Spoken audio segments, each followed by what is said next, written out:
আরে জানি nothing phone 4 এর ভুরি রিভিউ তোমরা দেখে ফেলেছো, কিন্তু আজকে রিকোয়েস্ট করব এই ভিডিওটা না দেখে নাথিং ফোন 4 এ কেনার মতো সিদ্ধান্ত নিও না, তাহলে অনেক পস্তাবে বস। দেখো, এটা একদম সত্যি কথা, ব্র্যান্ড কখনোই 100% পারফেক্ট স্মার্টফোন লঞ্চ করবে না, তাহলে পরের স্মার্টফোনটা বিক্রি হবে কি করে? নাথিং ফোন 4 এর ক্ষেত্রেও সেটাই হয়েছে। ভালো দিক তো রয়েছে, খারাপ দিকও কম নেই। অলমোস্ট এক মাস আমরা স্মার্টফোনটাকে ব্যবহার করেছি প্রাইমারি ডিভাইস হিসেবে, সো বুঝতেই পারছো ওই লোক দেখানো আনবক্সিং এর থেকে এই রিভিউটা কতটা কার্যকরী। আমরা আজকে 6টা পয়েন্টে দেখিয়ে দেবো এই ফোনটা কাদের জন্য বেস্ট আর কাদের জন্য ইগনোর করা উচিত।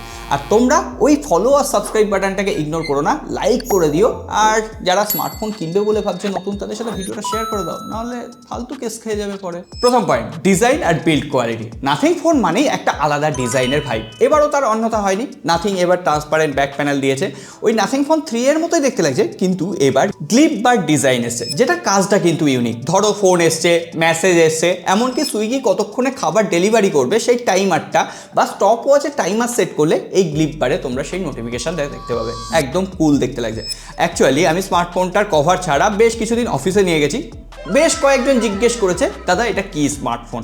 সো ডিজাইনের দিক থেকে 10-এ 10 দিয়ে দেওয়া যায়, কিন্তু বিল্ড কোয়ালিটিতে কয়েকটা ছোট কম্প্রোমাইজ আছে। যেমন এখানে ব্যাক প্যানেলে গ্লাস রয়েছে ঠিকই, কিন্তু যে ফ্রেমটা রয়েছে সেটা কিন্তু পলিকার্বনেট। তবে হ্যাঁ, ফোনটা যদি রাফ সারফেসে রাখা হয় তাহলেও কিন্তু অত ভাদেল করছে না, অর্থাৎ ক্যামেরায় স্ক্র্যাচ পড়ার সম্ভাবনা কম। তবুও বলবো কভার লাগিয়ে নাও বস। আর ডিজাইনের ক্ষেত্রে দুটো জিনিস উল্লেখ না করলেই নয়, এর বাঁ দিকে একটা এসেনশিয়াল কি দেওয়া হয়েছে, সেটাকে এখনো পর্যন্ত কাস্টমাইজ করার কোনো রকম অপশন নেই। এটাকে জাস্ট এআই বাটন হিসেবেই ব্যবহার করতে পারবে। ধরো একটা স্ক্রিনশট তুললে, কোনো টাইমার সেট করবে বা স্ক্রিনশটের অ্যানালিসিস করতে বললে এই কাজগুলো করে দেবে। এটাকে যদি অন্যান্য স্মার্টফোনের মতো কাস্টমাইজ করা যেত, ধরো টর্চ জ্বলবে, ক্যামেরা বাটন হিসেবে কাজ করবে, শাটার বাটন, তাহলে ব্যাপারটা অনেকটা হেল্পফুল হতো বলে আমার মনে হয়। দেখা যাক পরবর্তীতে আপডেটের মাধ্যমে যদি ফিচার এনেবেল হয়। আর একটা জিনিস মনে করিয়ে দিই, এখানে যখন ফোনটা প্রথম অ্যাক্টিভেশন হবে ইন্ডিয়ান সিম দিয়েই অ্যাক্টিভেশন করতে হবে, তখন কিন্তু আর অন্যান্য সিম দিয়ে অ্যাক্টিভেশন হবে না। তারপরে অ্যাক্টিভেট হয়ে গেলে তুমি যে কোনো কোম্পানির সিম ইউজ করতে পারো। আর হ্যাঁ, সবই ভালো বলে গেলে তো হবে না, যেটা কম্প্রোমাইজ করেছে বলতেই হবে,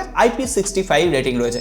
আজকালকার দিনে যে কোনো এই ধরনের স্মার্টফোনে IP67, 68, 69 এগুলো কমন হয়ে গেছে। যাই হোক, জল থেকে একটু ফোনটাকে বাঁচিয়ে রেখো। এবার তোমরা বলো এই স্মার্টফোনের ডিজাইন তোমাদের কেমন লাগছে। আর হ্যাঁ, ফাঁকে যদি কোনো রকম কোয়ারি থাকে সেগুলো কমেন্ট বক্সে জানিয়ে যেতে পারো, আমি উত্তর দিয়ে দেবো। এবারে তাহলে সেকেন্ড পয়েন্ট, ডিসপ্লে। এখানে 6.78 ইঞ্চির 1.5K 120 হার্জের রিফ্রেশ রেট দিয়ে একটা ডিসপ্লে রয়েছে।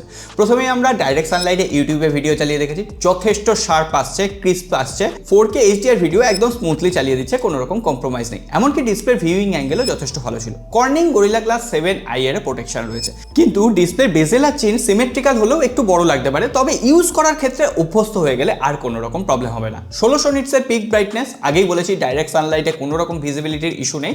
আর পাশাপাশি ইন ডিসপ্লে ফিঙ্গারপ্রিন্ট স্ক্যানার, যেটা যথেষ্ট ফাস্ট এবং অ্যাকুরেট কাজ করছে। মাল্টিমিডিয়ার জন্য ডুয়াল স্টিরিও স্পিকার দেওয়া হয়েছে ঠিকই, কিন্তু এর যে রেয়ার স্পিকারটা সেটা দিয়ে 70% ভলিউম আসে, উপরটা দিয়ে 30%, তো এটা একটু ব্যালেন্স হতে পারতো। সুতরাং ডিসপ্লে আর মাল্টিমিডিয়া এক্সপিরিয়েন্স মিলিয়ে মোটামুটি 10-এ 7.5 থেকে 8 দিয়ে দেওয়া যায়। ওই যে একটু যদি বেজেলটা কম করা যেত আর স্পিকারটা যদি একদম ব্যালেন্সড হতো, তাহলে ব্যাপারটা একদম জমে ক্ষীর হয়ে যেত।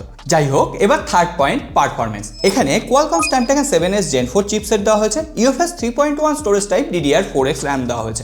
এটা কিন্তু কোনো রকম গেমিং সেন্ট্রিক স্মার্টফোন নয় যে তোমরা ফোনটা নেবে তারপর হেভি গেমিং করবে, তার জায়গায় অন্যান্য ডিভাইস অপশন রয়েছে। যাই হোক, এই স্মার্টফোনটা একটা ব্যালেন্সড অপটিমাইজ পারফরমেন্স তোমাকে প্রোভাইড করতে পারে। ডেইলি লাইফে যে অ্যাপ্লিকেশনগুলো তোমরা ইউজ করো স্মুথলি হ্যান্ডেল করে দেবে, বিশেষ করে র্যাম ম্যানেজমেন্ট, সেটাই কোনো প্রবলেম নেই। 8-10টা অ্যাপ্লিকেশন একদম পাশাপাশি রেখে তোমরা ইউজ করতে পারবে। AnTuTu বেঞ্চমার্ক আসছে 1.1 মিলিয়ন, সুতরাং একটা আন্দাজ তোমরা করতে পারবে BGMI বা CODর মতো গেমগুলো অকেশনালি তোমরা ভালোভাবে খেলে নিতে পারবে।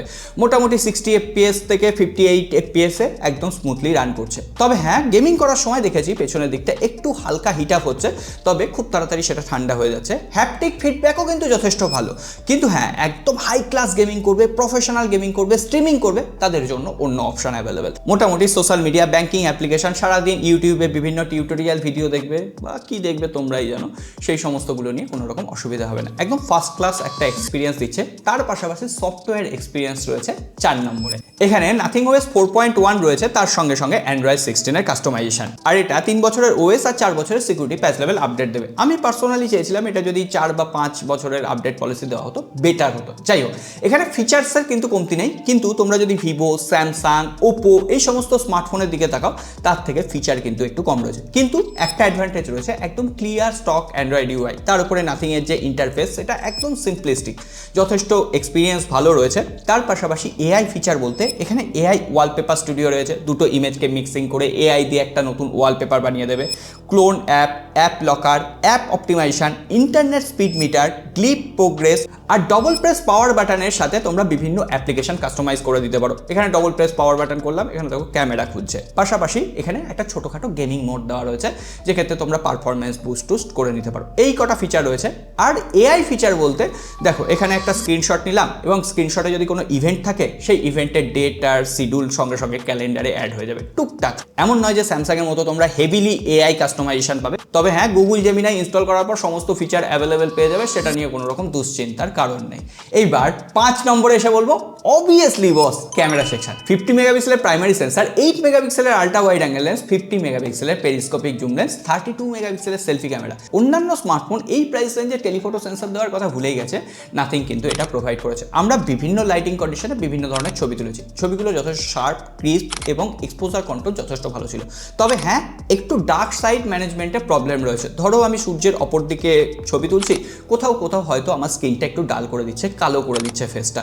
সো ওভারঅল আশা করা যায় আপডেটের মাধ্যমে নাথিং এটা ঠিক করে দেবে। এখানে মাল্টিফোকাল পোর্ট্রেট লেন্সে আপ টু 3.5x জুম করে তোমরা ছবি তুলতে পারবে, আর পোর্ট্রেট ইমেজগুলো যথেষ্ট শার্প আসছে। তবে হ্যাঁ, ছবিগুলো কনসিস্টেন্ট নয়, হয়তো 10টা ছবি তুললে 8টা সুপার ছবি আসবে, দুটো একটু ম্যানমেরে ছবি আসবে। বাদ বাকি এখানে 4K 60 fps এ, সরি 4K 60 নয় 4K 30 fps এ তোমরা ভিডিও শ্যুট করতে পারবে। আলট্রা ওয়াইড অ্যাঙ্গেল লেন্স নিয়ে 1080p ভিডিও শ্যুট করা যাবে। তবে ক্যামেরার ক্ষেত্রে উইক পয়েন্ট আমার যেটা লেগেছে, এখানে ব্লার মোডে ভিডিও তোমরা শ্যুট করতে পারবে না। পাশাপাশি night mode, slow motion, time lapse এই সমস্ত ফিচার রয়েছে। আমরা নাইট মোডেও বেশ কিছু ছবি তুলেছি, ছবিগুলো একদম 100% পারফেক্ট না হলেও মোটামুটি যথেষ্ট ভালো ছবি দিচ্ছে। এবার ছবির কোয়ালিটি দেখে তোমাদের কেমন লাগলো কমেন্ট করে লিখে জানাও। এবার 6th আর সব থেকে শেষ পয়েন্ট, এখানে 5400 mAh এর ব্যাটারি রয়েছে, পাশাপাশি 50 ওয়াটের ফাস্ট চার্জিং।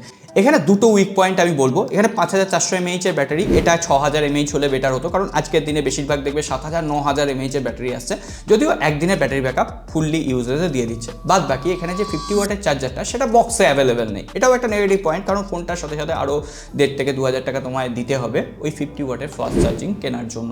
সো ওভারঅল এই দুটো ব্যাপারও কিন্তু একটু মাথায় রাখতে হবে। আর একটা এই প্রাইস রেঞ্জে উইক পয়েন্ট রয়েছে, প্রত্যেকটা স্মার্টফোনই মোটামুটি দিচ্ছে, এনএফসি সাপোর্ট কিন্তু এই স্মার্টফোনটাতে নেই। এই হচ্ছে ওভারঅল আমাদের নাথিং ফোন 4A।